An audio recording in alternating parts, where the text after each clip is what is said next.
அனிதாவின் காதல்கள் அத்தியாயம் 11. மது அனிதாவை நேராக துளைப்பது போல பார்த்து, இப்ப புரியுது என்றாள். என்ன, உனக்கு உள்ளுக்குள்ள வைரவன் மேல இஷ்டம்தான்? சேச்சா, அந்த ஆளை நிமிர்ந்து கூட பார்த்ததில்லை இது வரைக்கும். நான் நிமிர்ந்தே பார்த்துட்டேன். சோக்காவே இருக்காரு.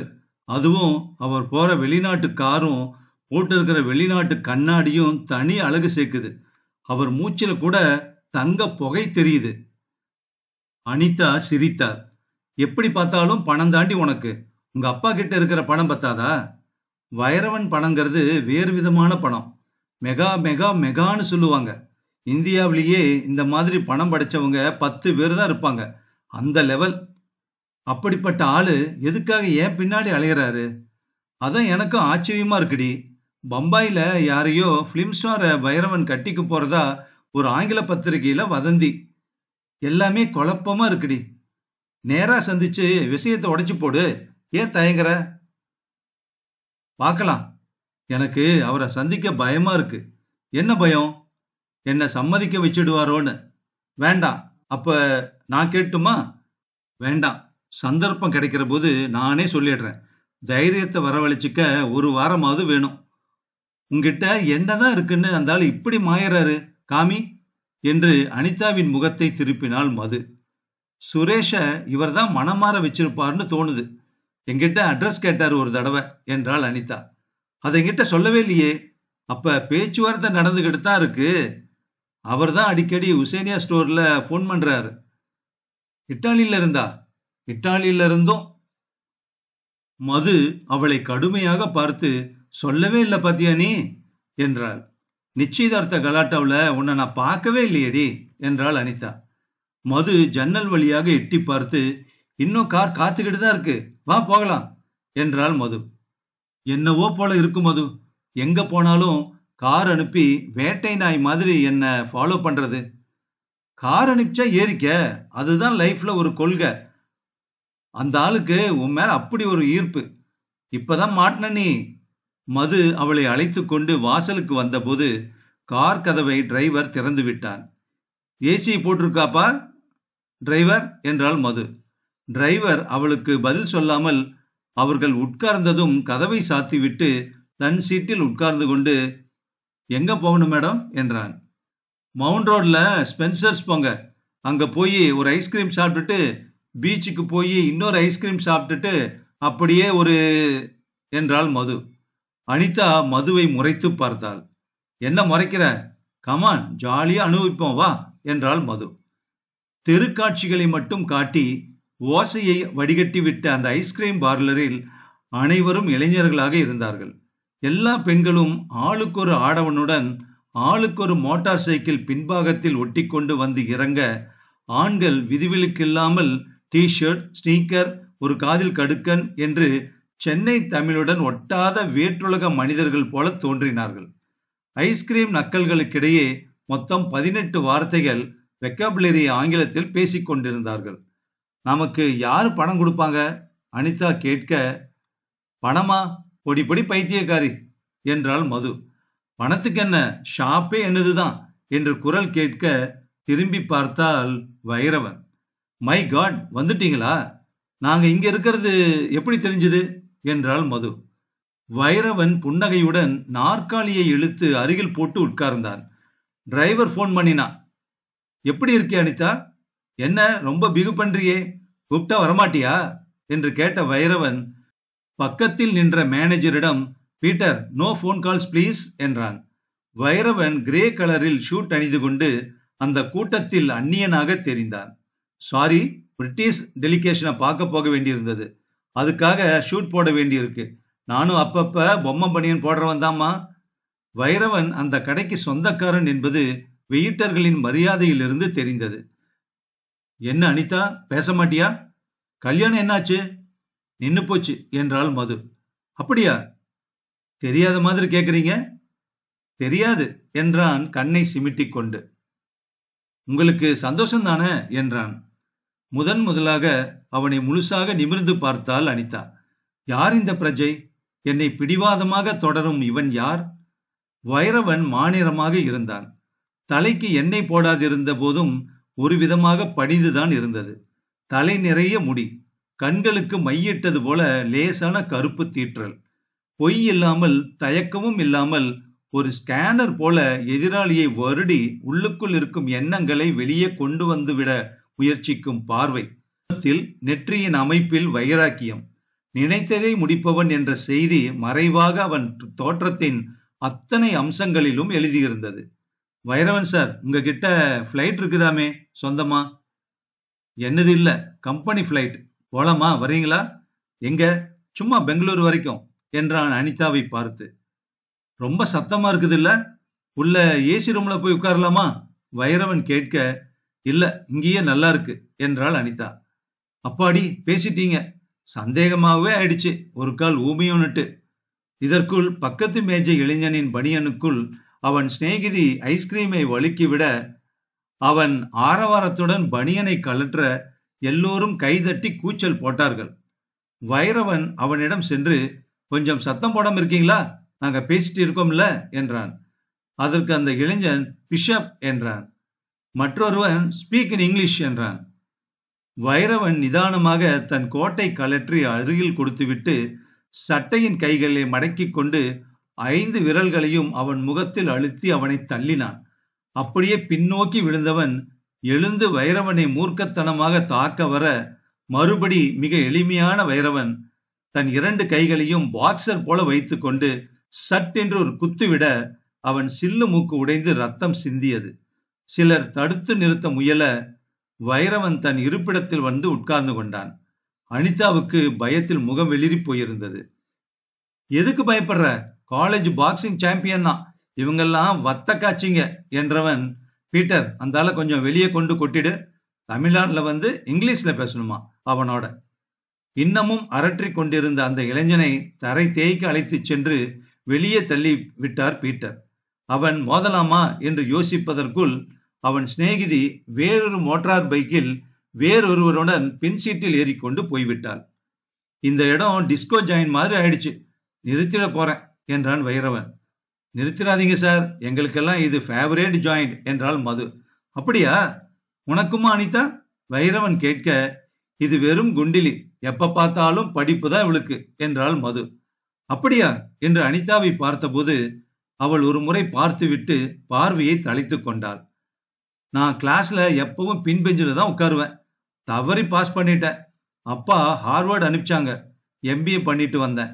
உபயோகமில்லாத எம்பிஏ தமிழ்நாட்டில் அமெரிக்கா மேனேஜ்மெண்ட் செல்லாது, இங்க வேற மாதிரி சங்கடம், படிச்சதெல்லாம் வேஸ்ட் என்றான் வைரவன். கமான் வைரவன், சும்மா சொல்றீங்க என்றாள் மது. நிஜமா, இந்தியாவில் எதையுமே விலைக்கு வாங்கிடலாம். எதையுமேன்னா எதையுமே, விசுவாசம், பாசம், ஒத்துழைப்பு, மரணம், எல்லாத்துக்கும் விலை இருக்கு. என்ன விலை, யார்கிட்ட கொடுக்கணுங்கிறது ரெண்டும் தெரிஞ்சா போதும். இப்ப பாருங்க, ஜாயிண்ட் செக்டார் ப்ராஜெக்ட் எடுத்திருக்கேன், எஸ்எஃப்சில லொல்லு பண்றாங்க, பணம் எதிர்பார்க்கறாங்கன்னு தெரியுது. அப்பதான் லோன் சாங்ஷன் ஆகும். ஆனா சரியான பார்ட்டிக்கு கொடுக்கணும், இல்ல நடுவுல காணாம போயிடும். அனிதாவை கவனித்தான். உனக்கு ஏதும் புரியல இல்ல என்றான் வைரவன். இல்ல. இதற்குள் வைரவனிடம் கார்ட்லெஸ் போனை ஒருவன் எடுத்து வந்து மரியாதையாக கொடுத்தான். ஜோடி, எங்கிருந்துடா பேசுற? சாரி, இதோ வந்துடுறேன் என்று எழுந்த வைரவன் புறப்பட்டு செல்லும் முன் அனிதாவை நோக்கி, உங்க அப்பா பேரு மகாதேவன் ரைட் என்றான். ஆமாம். ஞாயிற்றுக்கிழமை வீட்டில் இருப்பாரா? இருப்பார். எதுக்கு? வந்து பார்க்கிறேன் அவரை என்று வைரவன் புன்னகையுடன் புறப்பட்டு சென்றான். அனிதாவின் காதல்கள் அத்தியாயம் 12. ஞாயிற்றுக்கிழமை வீட்டுக்கு வருகிறேன் என்று வைரவன் சொன்னது அனிதாவுக்கு சங்கடமாக இருந்தது. எதுக்காக வரார் என்று மதுவிடம் கேட்டாள். எனக்கு என்ன தெரியும், ஒருவேளை உன்னை பெண் கேட்க வராரோ என்னவோ. உன்னை கண்டதும் பிடிச்சு போச்சு அவருக்கு. அனி, நீ ரொம்ப லக்கி. நீ உன்னை பார்த்ததுமே அவர் கண்ணு சாசர் மாதிரி விரியுது. நிச்சயம் இது காதல் தான். சே, உளராத. அந்த ஆளு செகண்டுக்கு 1 லட்சம் சம்பாதிக்க கூடியவர். உனக்காக ஐஸ்கிரீம் பார்லர்ல வந்து காத்துக்கிட்டு இருக்காருன்னா என்ன அதிர்ஷ்டம் பண்ண பொண்ணு நீ.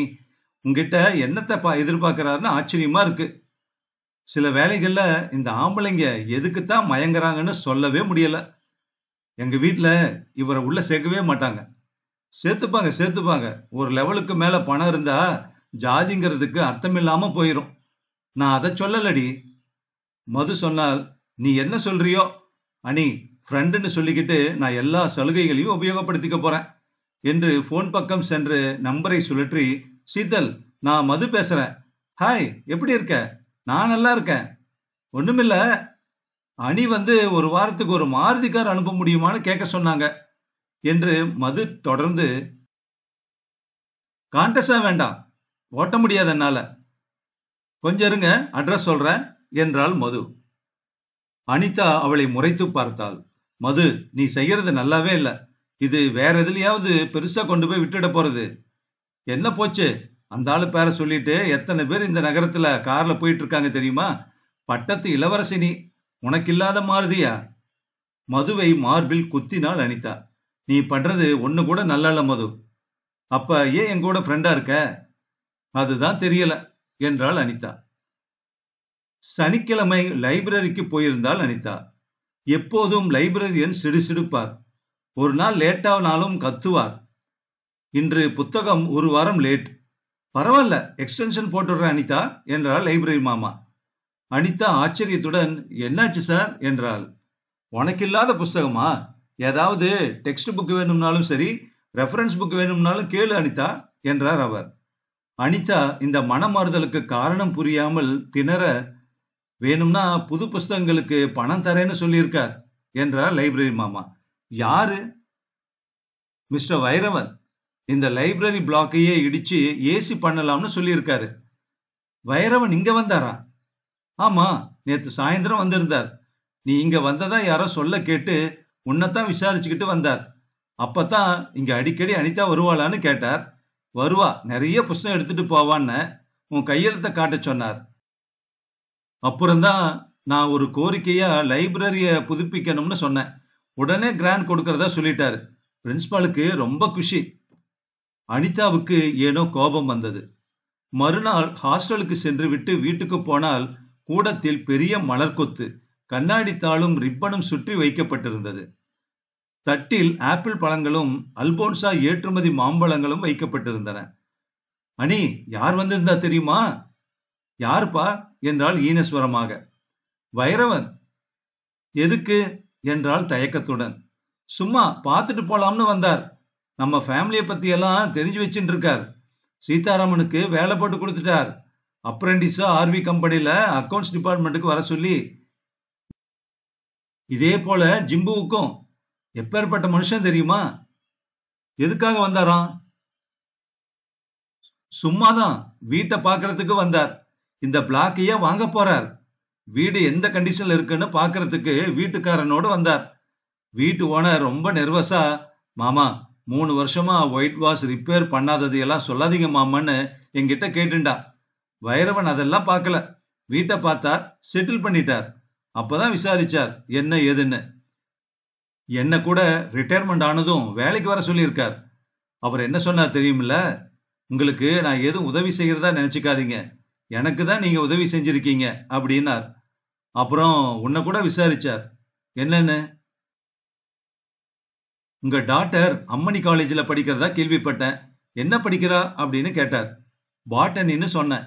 உடனே அவர் ஆபீஸ்ல ஏதோ ஒரு அசிஸ்டன்ட் சீட்டுக்கு பாட்டனி படிச்ச ஆளு தேவைப்படுறதா. உன்னை வந்து பார்க்க சொன்னார். என்ன பெரிய மனுஷன் தெரியுமா? நான் ரொம்ப லக்கி. என்ன அனிதா, மூஞ்சி ஒரு மாதிரி களைச்சாப்புல இருக்க?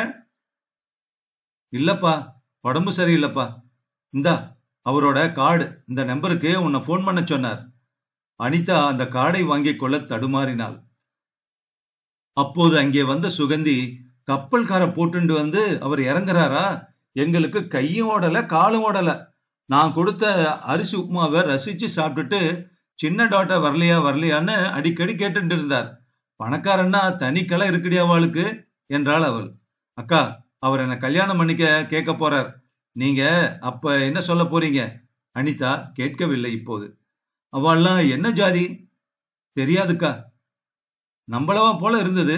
ஆனா பேச்செல்லாம் வந்துச்சு போயிச்சுங்கிறார். தெரியலக்கா எனக்கு. அம்மா வந்து, அனி இன்னைக்கு ஒரு அதிசயம் பாத்தியோ? இந்த வீட்டை வாங்க போறவன் பெரிய பணக்காரன். அப்பா எல்லாம் சொன்னாருமா. உடம்பு சரியில்லையா? இல்லையே. பின்ன ஏன் ஒரு மாதிரி இருக்க? நாளா? களைப்பா இருக்குமா? வாசல்ல யாரு பாரு என்றாள் அம்மா. ஜிம்புதான். மாருதி கார் வந்திருக்கு என்றான். அனிதா வாசல் பக்கம் விரைவாக செல்ல சீருடை டிரைவர் பவ்யமாக, வணக்கம்மா, சீதலம்மா உங்களுக்கு கார் அனுப்பிச்சாங்க என்று அதன் சாவியை அவளிடம் கொடுக்க நீட்டினார். அனிதா பிரமிப்புடன் அந்த சாக்லேட் நிற மாருதியை பார்த்தாள். சீட்டெல்லாம் பிளாஸ்டிக் பிரிக்காமல் 10 நிமிஷத்துக்கு முன் வாங்கின கார் போல தோன்றியது. ஐயோ, இது எனக்கு இல்லைங்க, மதுவுக்கு. அப்ப ஹாஸ்டல் போயிரட்டுங்களா?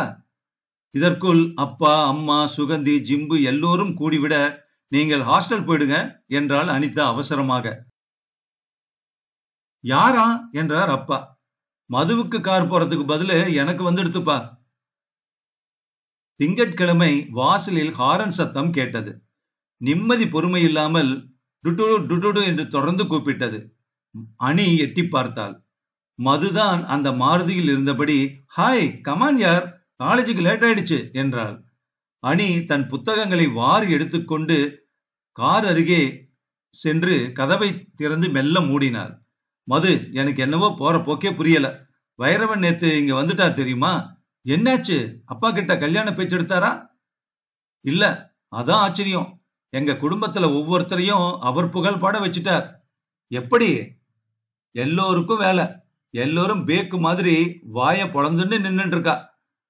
முதல்ல வீட்டுக்குள்ள எப்படி வந்தார்? உன்னை விசாரிச்சுக்கிட்டா? இல்ல மது, 12 பிளாட்டையும் வாங்க போறாராம். My God! மது விசிலடித்தாள். இது என்ன பயங்கர கோட்ஷிப்பா இருக்குதே. லைப்ரரிக்கு போனா லைப்ரரி மாமா உயிரை விட்டு லைப்ரரியே எடுத்துக்கிட்டு போங்கிறார். ரொம்ப சிம்பிளா அவர் எல்லாத்தையும் விலை கொடுத்து வாங்கிடுறார். என்ன கேட்க மாட்டேங்கிறாரே என்றாள் மது. மது, எனக்கு ரொம்ப குழப்பமா இருக்குடி என்றாள் அனிதா. ஃபார் எ சேஞ்ச் எனக்கும் குழப்பம்தான் இப்ப என்ற மது, இத பாரு, நடக்கிறது நடக்கட்டும், என்னதான் ஆகுதுன்னு பாரு. அவர் உலகத்தையே ஓவர்டேக் பண்ணிடுவார் போல தெரியுது. அதனால வேடிக்கை பார்க்கறது தான் நல்லது என்றாள் மது. பாட்டனி கிளாஸில் லெக்சரர் நடத்திய பாடத்தில் கவனமின்றி ஜன்னலுக்கு வெளியே வினோதமான காட்சி ஒன்றை பார்த்தாள் அனிதா.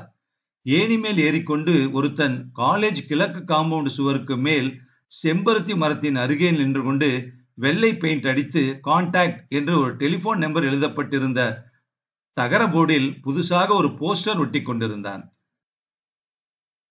மறுநாள் அனிதாவின் முழங்கையை நிரடி சீட்டு ஒன்றை கொடுக்க அதில் ஜன்னலுக்கு வெளியே படி என்று மது எழுதியிருந்தாள்.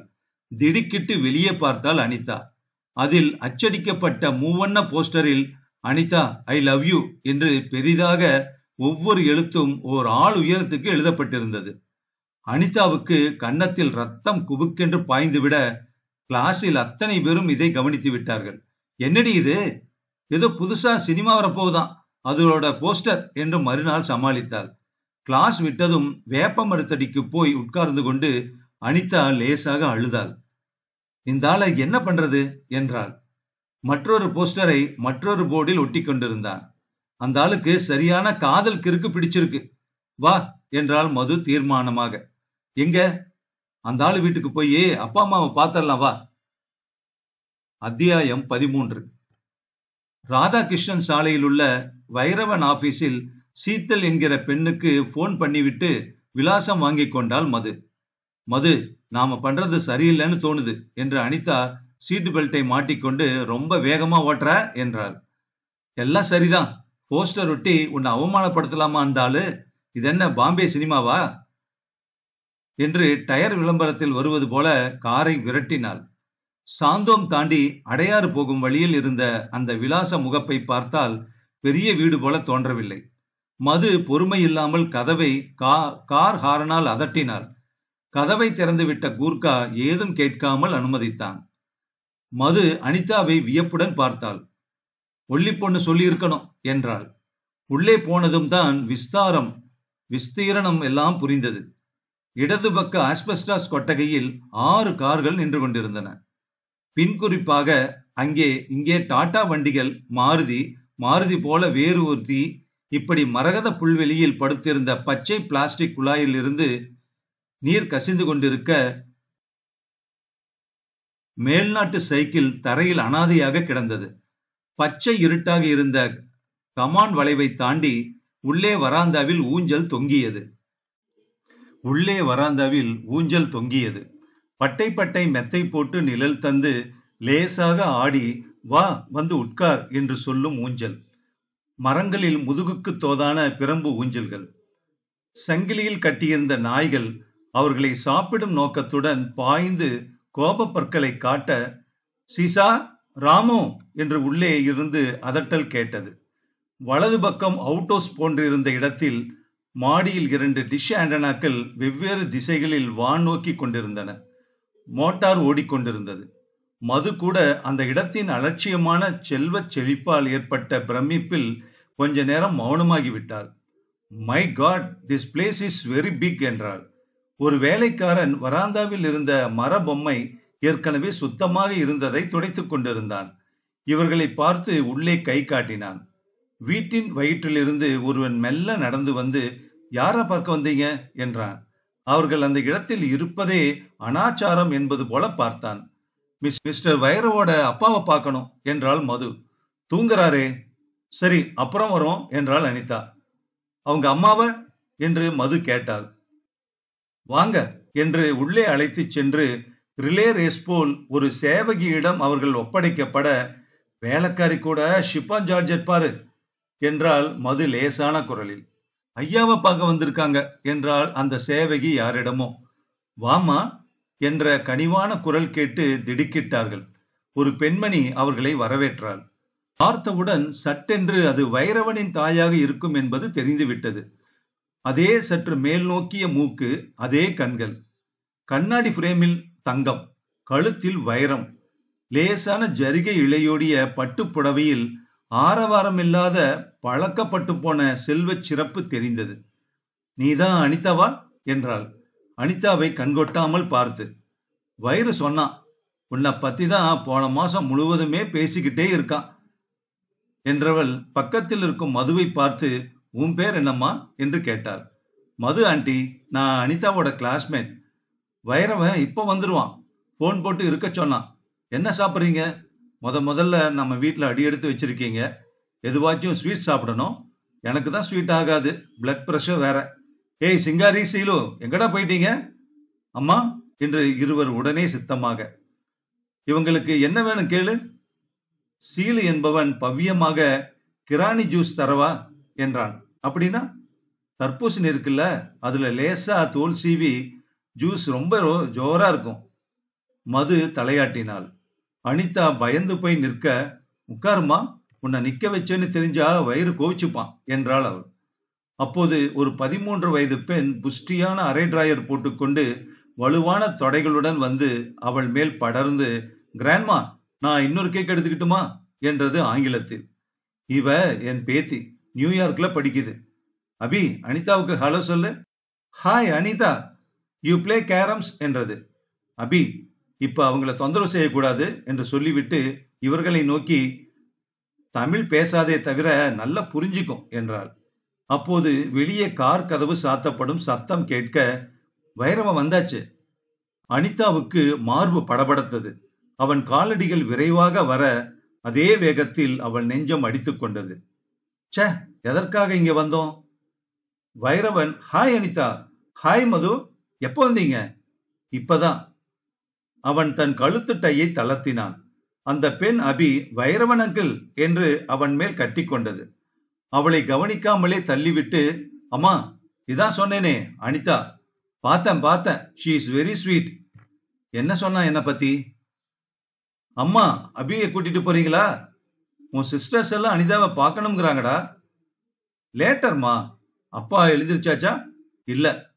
டென்னிஸ் போறாங்களா? இல்ல. ரோட்டரி ஃபங்க்ஷன் இருக்குது, நானும் போறேன். வைரவன் அம்மாவும் அந்த பெண் அபியும் அந்த இடத்தை விட்டு விலக, உங்க அம்மாவா? அக்கா போல இருக்காங்க என்றாள் மது. வைரவன் அவர்கள் எதிரில் உட்கார்ந்து, சொல்லுங்க, எப்படி இருக்கீங்க என்றான். நாங்க கம்ப்ளைண்ட் பண்ண வந்தோம். என்ன கம்ப்ளைண்ட்? மறந்தே போச்சு என்றாள் மது. போஸ்டர் என்றாள் அனிதா.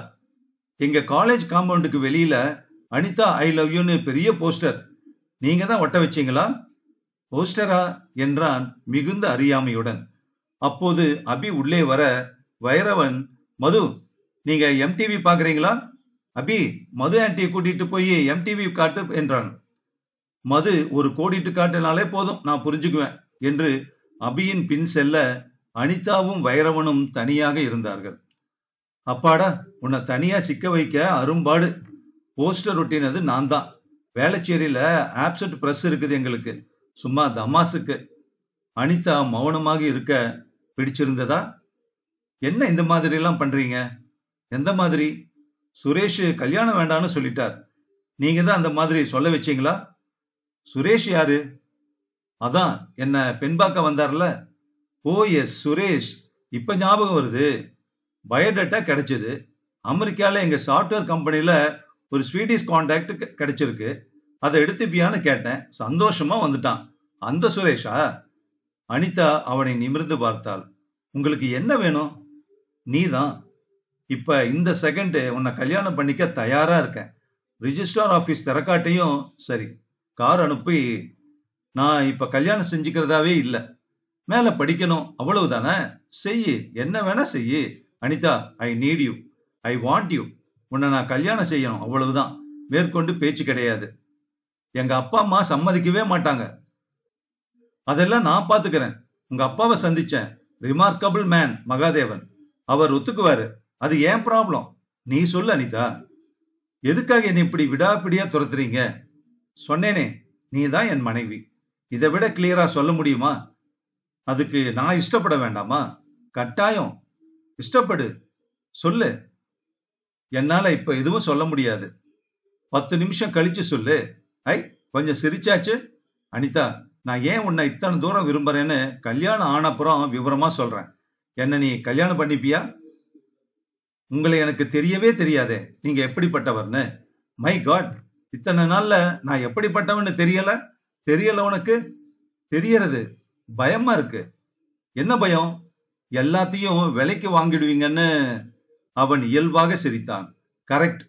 ஆனா உன்னை மட்டும் விலை கொடுத்து வாங்க முடியாது. அன்பு. அனிதா, நான் உன்னை மோட்டார் சைக்கிள் விபத்துல சந்திச்சது என் வாழ்க்கையில மகத்தான திருப்பம்.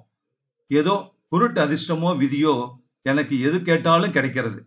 நான் நினைச்சா என்றவன் மேஜை மேல் இருந்த பம்பாய் சினிமா பத்திரிகையின் அட்டை படத்தை காட்டி, இவளை கல்யாணம் பண்ணிக்க முடியும், காத்துக்கிட்டு இருக்கா என்றான்.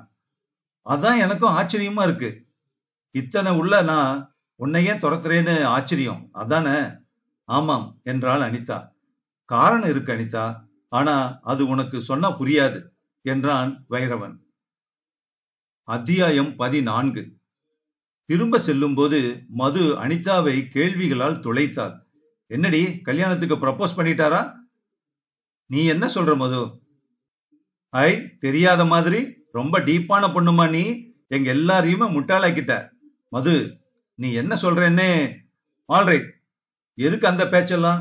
கேட்ட கேள்விக்கு பதில் சொல்லு. வைரவன் என்ன சொன்னார்? நான் உன்னை லவ் பண்றேன்னு சொன்னாரா? அந்த மாதிரி தான் ஏதோ சொன்னார். கல்யாணம் பண்ணிக்கிறியான்னு கேட்டாரா? நான் படிக்கணும்னு சொன்னேன். படியே, அதுக்கு இதுக்கு என்ன சம்பந்தம் அப்படின்னு சொன்னாரா? யோசிச்சு சொல்லணும்னு சொன்னேன். எத்தனை நிமிஷம்னு கேட்டார். அவருக்கு லைஃப்ல எல்லாமே நிமிஷத்துக்குள்ளதான் போல இருக்கு. எனக்கு ரொம்ப பயமா இருக்கு மது. என்ன பயம்? என்னவோ உள்ளுக்குள்ள நாம ஒரு கவிதை படிச்சோமே, அது போல அந்த பறவை சூரியனுக்கு ஆசைப்பட்டு அதை நோக்கி பறந்து இறக்கையை எரிச்சுக்கிறதா? இந்த கேஸ்ல சூரியன் தானே பறவைக்கு ஆசைப்படுது. ரெண்டும் ஒண்ணுதானே மது. அப்படியெல்லாம் நினைக்காதே அனி. நீ ரொம்ப லக்கி, அவ்வளவுதான். என்னவோ உன்னை பார்த்ததுமே அவருக்கு பிடிச்சு போயிருச்சு. அவருக்காக பாம்பே பிலிம் ஸ்டார்கள் எல்லாம் காத்துக்கிட்டு இருக்காங்க.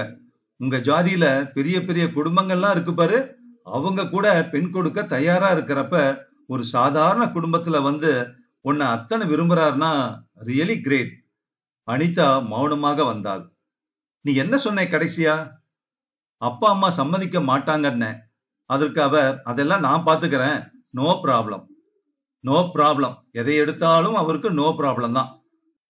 அப்புறம் அவர் பார்க்கிற பார்வை, அதான் ஒரு மாதிரி. உன்னை அப்படியே கொண்டா கொண்டா, உன் மனசுக்குள்ள இருக்கிறது எல்லாம் வெளியே கொண்டான்னு துளாவர பாதாள கண்ணாடி மாதிரி பார்வை. ஏதோ அகழ்வாராய்ச்சி மாதிரி. துளாவறது, அகழ்வாராய்ச்சி. நீ தமிழ் பேச ஆரம்பிச்சிட்ட. ஆளை விடு சகோதரி. மத்தபடி நீ வேண்டான்னு சொல்லிடாத. உன் பேரை சொல்லிக்கிட்டு தான் அவரு மாருதியை நான் ஓட்டிக்கிட்டு இருக்கேன்.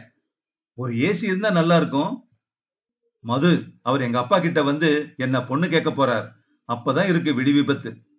பாத்துக்கிட்டே இரு, எதுவும் ஆகாது. கப்பு சிப்புன்னு உங்க அப்பாவை ஒப்புக்க வச்சிருவாரு அந்த ஆளு. அப்படிப்பட்ட ஆளு. பனி கரடிக்கிட்டயே ரெஃப்ரிஜிரேட்டர் வித்துருவாரு. ஆவின் பூத்துக்காரருக்கே பால் பாக்கெட் வித்துருவாரு அவரு என்று மது சிரித்தார். ஒரு வாரம் கம்பைன் ஸ்டடி பண்ண மதுவுடன் ஹாஸ்டலிலேயே தங்கினாள் அனிதா. வாசலில் எப்போதும் கார் காத்திருந்தது. இதுவே சக மாணவிகளுக்கு ஒரு கேலியாகி விட்டது. அனிதா, தேர் வந்துருச்சு. ராஜகோபாலன் அனுப்பியிருக்க பச்சை யூனிஃபார்ம் பாகனோட. அனிதா, கல்யாணத்துக்கு வேளச்சேரி முழுக்க பந்தல் போட்டுருவார் பாரு வைரவன் என்றெல்லாம் அந்த மாணவிகள் பேசும்போது கோபம்தான் வந்தது அனிதாவுக்கு. அந்த வாரம் வீட்டில் புதிய கேலண்டர்கள் தோன்றின. பளபளவென்று VVL industries, Shri Latha international, Vairavan granites என்று. ஜிம்பு, இதெல்லாம் யார் கொடுத்தா? ஏன், எங்க ஆபீஸ்ல தான். என்னது, இப்ப நீ ஆபீஸ் போறியா? ஆமா, விவிஎல் இண்டஸ்ட்ரீஸ்ல மேனேஜ்மெண்ட் ட்ரெயினியே எடுத்துட்டு இருக்கா. கிரானைட்ஸ்ல போடலாமா ஹோட்டல்ல போடலாமான்னு இன்னும் போஸ்டிங் ஆகல எனக்கு. ஜிம்பு, நீ இன்னும் படிச்சே முடிக்கல. படிச்சது போதும்னு சொல்லிட்டா அபி. இன்டர்வியூல அப்ஜெக்டிவ் டெஸ்டா இருந்தது. சீதா கூட எழுதியிருக்கான். அம்மா பெருமையுடன், அவ டபுள் எம்ஏ எல்லாம் படிச்சு வேலை கிடைக்காம தவிக்கிறப்ப நம்ம ஜிம்பு பாரு, ஒரே ஒரு இன்டர்வியூ தான் போனான். அதிர்ஷ்டம் அவனுக்கு. ஐயோ அம்மா என்றாள் அனிதா. என்ன இருந்தாலும் வைரவன் தான் என்றான் ஜிம்பு. அனி, எத்தனை கார் இருக்கு தெரியுமா எங்க எம்டி கிட்ட? தெரியும் என்றாள் அனிதா. அப்பா அந்த கேலண்டரை தாள் தாளாக ஆராய்ந்தபடி, என்ன பெரிய மனுஷன் தெரியுமா அவன் என்று பேசிக் கொண்டிருந்தார். அதற்கு அடுத்த வாரம் தங்கள் குடும்பத்தில் யார் யார் வேற்று ஜாதியில் கல்யாணம் பண்ணி கொண்டிருக்கிறார்கள் என்று அப்பாவும் அம்மாவும் பேசிக் கொண்டிருந்தார்கள். அனிதாவின் காது கேட்க, நம்ம சுந்தரம் இருக்கான் பாரு, அவன் பொண்ணு கூட ஒரு முதலியாரையோ செட்டியாரையோ பண்ணிட்டு இருக்கு. அப்புறம் அசோக்கு, அங்க போவானே சேஷாத்ரி, அவன் 2 பொண்ணுங்களும், ஒண்ணு கிறிஸ்டியன், ஒண்ணு பம்பாயில செவப்போ ஒரு முஸ்லீம் பையனை கட்டின்னு இருக்கா. அவன் மாமியார் மாமனார அப்படி தாங்குறானா. ரெட்ட குழந்தை, செக்க செவேல்னு. மதம் மாறிடுதா? அது என்னவோ. இப்ப இதெல்லாம் ரொம்ப சாதாரணமா நடக்கிறதுன்னு சொல்ல வந்த. ஜாதியாவது ஒன்னாவது, மனசுதான் முக்கியம். இருந்தாலும் நம்ம மனுஷன் ஒத்துக்கிறது இல்லையே. கிடக்கட்டும் கிளடுக, 1 வாரம் 2 வாரம் பேசிக்கும், அப்புறம் சமாதானம் ஆயிடும். ஆனானப்பட்ட சாமாவே பேரன் ஒரு மராட்டிக்காரிய பண்ணிட்டதை ஒத்துக்கிட்டான். அவெல்லாம் சித்பவன் பிராமின்னுட்டு. இதெல்லாம் இப்ப சகஜம்ன்றீங்க. அம்மா அறைக்குள் வந்தபோது அனிதா கேட்டாள், அம்மா, வைரவன் போன வாரம் இங்க வந்திருந்தாராமா? ஆமா, வீடு விஷயமா ஏதோ விசாரிக்க வந்தார். அவ்வளவுதானே? வேற யாராவது கேட்டாரா? தெரியாதுமா, அப்பா கூட ரொம்ப நாளை பேசிட்டு இருந்தார். இந்த ஆப்பிள் ஆரஞ்சு எல்லாம் அவர்தானா? இருக்கலாம். அவருக்கு என்னவோ மேல ஆசைன்னு ஜாடமாடியா சொல்லி இருக்கார். அப்பா எகிரி குறிப்பார்னு நினைச்சேன். இவர் என்னவோ பார்க்கலாம், பிராப்தம் இருந்தான்னு சொல்லி இருக்கார். உன்னை கேட்காம எதுவும் பண்ண முடியாதுன்னு ஏதோ. அப்ப அந்த சுரேஷ், அவனுக்கு பண்ணின நிச்சயதார்த்தம் எல்லாம் அவதான் வேண்டாம், எல்லாமே கேன்சல்னு சொல்லிட்டு ரொக்கத்தை திருப்பி கொடுத்துட்டாளே. அது எனக்கு தெரியாதேம்மா. நான் சொல்லலையா? சொல்லல.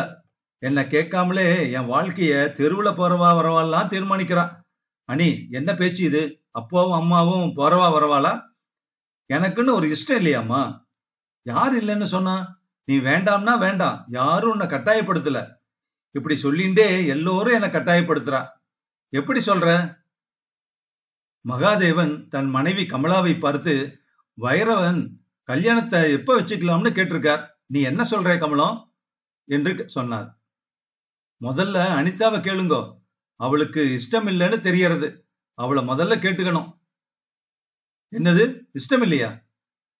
ஆமாப்பா, எனக்கு இப்ப கல்யாணம் பண்ணிக்கிறதுல இஷ்டம் இல்லதான். பின்ன ஏன் வைரவன் கிட்ட பண்ணிக்கிறேன்னு சொல்லி அவ வீட்டுக்கெல்லாம் போயிட்டு ஆசீர்வாதம் வாங்கிட்டு வந்த? அத்தியாயம் 15. கோபத்தில் மகாதேவனுக்கு மூக்கு துடித்தது. தினம் அவரை சந்திச்சிருக்க, சாந்தோம்ல அவ வீட்டுக்கு போய் அவ அம்மாவை பார்த்து பேசிட்டு வந்திருக்க. இத்தனை தூரம் அவருக்கு என்கரேஜ்மெண்ட் கொடுத்துட்டு அந்த மனுஷன் என்ன கேட்கிறார். அனிதா சரின்னுட்டா, நீங்க ஜாதி கீதின்னு சொல்லி அவ சந்தோஷத்துக்கு குறுக்க நிக்காதீங்கன்னு எனக்கு அட்வைஸ் பண்றார்.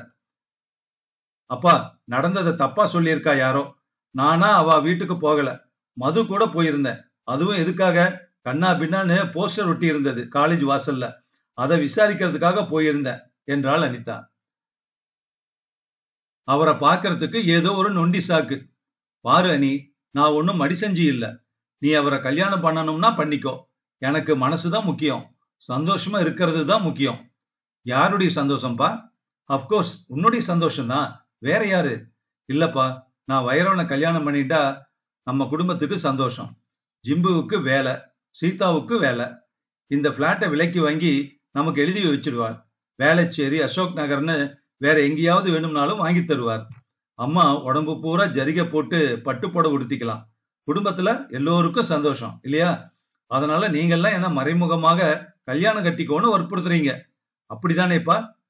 சேச்ச, எனக்கு இதுல எல்லாம் இன்ட்ரெஸ்டே கிடையாதுமா. என்னை பத்தி உனக்கு தெரியாது. சர்வீஸ்ல எத்தனை நேர்மையா இருந்தவன்னு உனக்கு தெரியாது. எனக்கு அதுல எல்லாம் இஷ்டமே இல்ல. நான் எதுவுமே வைரவன் கிட்ட கமிட் பண்ணிக்கவே இல்லை. கேட்டார். உன்னோட சம்மதம் கிடைச்சிட்டதாகவும் எனக்கு ஏதாவது அப்ஜெக்ஷன் இருக்குமான்னு கேட்டார். அவ்வளவுதான். நீ இல்லைன்னா இல்லதான். மேட்ரிமோனியல்ல மறுபடி விளம்பரம் கொடுத்துட்டு அடுத்த மாப்பிள்ளைய தேட வேண்டியதுதான். ஏற்கனவே ஒரு கல்யாணம் நின்னு போயிடுத்துன்னு அரசல் புரசலா பேசிக்கிறா. அவ என்ன சொன்னா தெரியுமா? அதையும் சொல்லிடு கமலம் என்று மனைவியை பார்த்து, சுரேஷ் வீட்ல என்ன சொன்னாங்கிறதையும் சொல்லிடு என்றார் மகாதேவன். அனிதா என்ன சொன்னா என்றால் உதடுகள் துடிக்க. அம்மா மழுப்பலாக, அதெல்லாம் முடிஞ்சு போன கதை, இப்ப என்னத்துக்குங்க? என்ன சொன்னா சொல்லுமா? அதெல்லாம் நான் நம்பல. ஆனா அவ பேசின்றது என்னன்னா நீங்க தான் சொல்லுங்களேன் என்று அம்மா தயங்க. அப்பா, உங்க பொண்ணு இண்டஸ்ட்ரியலிஸ்ட் வைரவன் கூட கார்ல போறத அடிக்கடி பார்த்ததா பேசிக்கிறா. அதனாலதான் எங்க பையன் இந்த இடம் வேணாம்னுட்டான் அப்படின்னு அவ சொல்றா. எனக்கு எப்படி இருக்கும்? பொய்ப்பா, வாங்கப்பா இப்பவே போய் கேட்கலாம். அதெல்லாம் வேண்டாம், ரசவசமா போயிடும். பாரு அடி, எனக்கு இது தனி அபிப்பிராயம் எதுவுமே இல்லை. இது உன் வாழ்க்கை, உன்னோட விருப்பம். உன்னை நாங்க எந்த விதத்திலையும் கட்டாயப்படுத்தல, கேட்டுக்கோ. அம்மா, நீ என்ன சொல்ற என்று சட்டென்று கேட்டாள் அனிதா. அம்மா திடுக்கிட்டு போனாள். அப்பாவை பார்த்து, அப்பா சொல்றதுதான் நான் சொல்றதும் என்றாள். அனிதா கெஞ்சலாக, அப்பா, அவ ரொம்ப ரொம்ப ரொம்ப பணக்காரப்பா என்றாள். தெரியுமா? அதனால நாம ஏன் பயப்படணும்? நினைச்சது எல்லாத்தையும் வாங்க முடியறது. அதுக்கு எந்தவித எதிர்பார்ப்போ முயற்சியோ இல்லாம அந்த கணத்திலேயே கிடைச்சிருதுன்னா அது பயங்கரம் இல்லையாப்பா? நீ என்ன சொல்ற? எதுக்கு இந்த வயசுல தத்துவம் பேசுற? தத்துவம் இல்லப்பா, என் வயத்துக்குள்ள ஒரே பயம். என்ன பயம்? நான் ரொம்ப ரொம்ப துக்கப்பட போறேன்னு என்னவோ அடையாளம் இல்லாத ஒரு பயம். பொடி பொடி பைத்தியம். உன் ஜாதகத்தை நீ பிறக்கிறப்ப கணிச்சவன் என்ன சொன்னான் தெரியுமா? அவன் சொன்னது எல்லாம் அப்படியே நடக்கிறது இப்போ. அவளால குடும்பத்துக்கே யோக ஜாதம்னா, கேட்டுக்கோ, குடும்பத்துக்கே மகா சுபிச்சம்னு எழுதி கொடுத்துருக்கான். எல்லா ஜோசியரும் குழந்தை பிறக்கிறப்ப அப்படிதாமா எழுதுவா.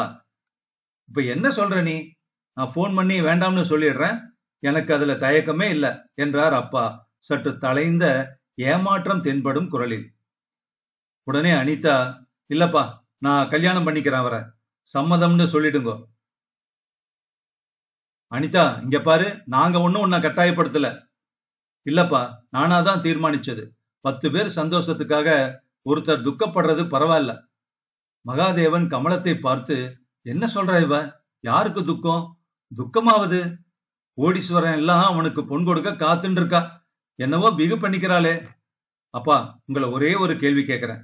இந்த வைரவனுக்கு அத்தனை பணம் இல்லாம அவர் ஒரு வார்டு போர்டு கிளார்க்கா இருந்து உங்களை வந்து பெண் கேட்டா இதே பதில் சொல்வீங்களா? அந்த மாதிரி நிலைமை இல்லையே இப்ப. அப்படி இருந்தா என்ன சொல்லுவீங்க? இல்லாத சிக்கலை எதுக்காக இப்ப யோசிக்கணும்? அப்பாவை அவளால் நேராக பார்க்க முடிந்தது. அப்பாதான் அவள் பார்வையை தவிர்த்தார். ஆனால் உள்ளுக்குள் உற்சாகம் இருந்ததை உணர முடிந்தது. அம்மா அனிதாவை வாத்சல்யத்துடன் நெற்றி தடவி, ரொம்ப படிச்சுட்டா பொம்மை நாட்டி குழம்பி போயிடுவா, அதுக்காக தான் அந்த நாள்ல எங்களுக்கெல்லாம் 10ஆம் கிளாஸோட நிறுத்திட்டா. தாத்தா சித்தூர்ல தாசில்தாரா இருக்கிறப்ப அப்பாவுக்கு என்னை கொண்டு வந்து காட்டினான். அவரைத்தான் கல்யாணம் பண்ணிக்கோன்னு சொன்னான். பண்ணிண்ட, நிமிர்ந்து கூட பார்க்கல என்றாள் அம்மா. இப்ப கூட அதேதாம்மா. என்ன, நான் கொஞ்சம் நிமிர்ந்து பார்க்கிறேன், அவ்வளவுதான் என்றாள் அனிதா. அதன் பின் சம்பவங்கள் யாருடைய கட்டுப்பாட்டிலும் இல்லாமல் கனவு சக்கரத்தில் அவர்களை சம்பந்தமே இல்லாத வேறு தளத்தில் இயக்கின. முதலில் அவர்கள் வீட்டில் சிமெண்ட் கலர் சீருடையுடன் மெக்கானிக்குகள் வந்து டெலிபோன் இணைத்தார்கள். இணைத்த அடுத்த கணம் மணி அடித்தது. May I speak to Anita please? Anita, நான் வைரவன், பாம்பே ஷீராக்ல இருந்து பேசுறேன். கிரேட் கிரேட், அப்படியே அடுத்த பிளைட் பிடிச்சிட்டு வரேன். உனக்கு என்ன வேணும்? சீத்தல் போன் பண்ணுவா. நிச்சயதார்த்தத்துக்கு மட்டும் தனியா 2 பார்ட்டி ஏற்பாடு பண்ணுவா. நீ என்ன சொல்ற? ஈவ்ஸ் நெட்டு என் கம்பெனில இருந்து ட்ரெஸ் டிசைனர் வருவார். அவர்கிட்ட எல்லா அளவும் கொடுத்துடு. அதுக்கப்புறம் எல்லாம் சீத்தல் சொல்லுவா. அடுத்த வாரம் சக்திக்காக தான் இருக்கும் என்று மூச்சு விடாமல் பேசினான். யார் பேசுறது என்றாள். மை காட், வைரவன், உன் காதலன், ஃபியான்சி, கணவனாக போற உலகத்திலேயே அதிர்ஷ்டமானவன். சார், எனக்கு சாருங்காத, பேர் சொல்லு. மிஸ்டர் வைரவன். மிஸ்டராவது வைரவன், வயிறு சொல்லு. கல்யாணம் ஆனப்புறம் கூப்பிடுறேன் மிஸ்டர் வைரவன். உங்க வேகம் எனக்கு பழக்கப்பட கொஞ்சம் நாளாகும். அதனால ஏதாவது தேவைன்னா உங்களை கூப்பிடுறான். என்ன? ஏதாவது பேச அனிதா. மௌனம். ஏதாவது, நான் உன் குரலை கேட்கணும். எதிர்த்தாப்புல ஏதாவது புஸ்தகம் இருக்கா? கவிதை புஸ்தகம்? பாட்டனி புஸ்தகம் தான் இருக்கு. அதை எடுத்து ஒரு பேரா படிய. உன் குரலை கேட்கணும். அப்படியே ஒரு முத்தம் கொடு. அந்த கெட்ட வார்த்தையின் சரளம் உறுத்தியது. அனி, அனி, நான் உன் மேல பைத்தியமா இருக்கேன். சரி, வச்சிட்டுமா? வெயிட், ஏன் என்ன உதறி தள்ளுற என்றான் சற்று அதட்டலுடன். அதற்குள் போனை வைத்து விட்டாள். வைத்ததும் மறுபடி அது அடித்தது. அதை எடுத்து மெக்கானிக்கிடம் கொடுத்து விட்டு அறைக்கு வெளியே ஓடினாள். அந்த அம்மா புறப்பட்டு போயிட்டாங்களே. நிச்சயதார்த்தத்துக்கு தங்கத்திலே அச்சடித்து RSVP எல்லாம் போட்டு ஒரு கார்டு வந்தது. அந்த கார்டை திறந்ததும் அதனுள் ஒரு சிப் டிங்கடிங் டிங் என்று பாடியது. அவர்கள் எல்லாம் வர மகாதேவன் வீடு இடம் போதாது என்பதால் அவர்களின் சாந்தோம் வீட்டிலேயே வைத்துக் கொள்ளலாம் என்று தீர்மானிக்கப்பட்டது. நிச்சயதார்த்தத்துக்கு என்று அனிதாவுக்கு விதவித டிரஸ்கள் தைக்கப்பட்டன. அதற்காக இன்ச் டேப், மாலை போட்டுக்கொண்ட 2 டெய்லர்கள் வந்தார்கள். போன் ஓயாமல் அடித்துக்கொண்டே இருந்தது. அப்பா நாலா திசைகளிலும் பேசிக்கொண்டே இருந்தார். வீட்டுக்கு டிஸ்டம்பர் அடித்தார்கள். வாசலில் ஒரு அம்பாசிடர், ஒரு டாடா எஸ்டேட் கார்கள் எப்போதும் நின்று கொண்டிருந்தன. இட்லி அரைக்கும் இயந்திரம் வந்தது. டாய்லெட் செட் என்று கொண்டு வந்து வைத்தார்கள். மேக்கப் கிட் என்று கொண்டு வந்து வைத்தார்கள்.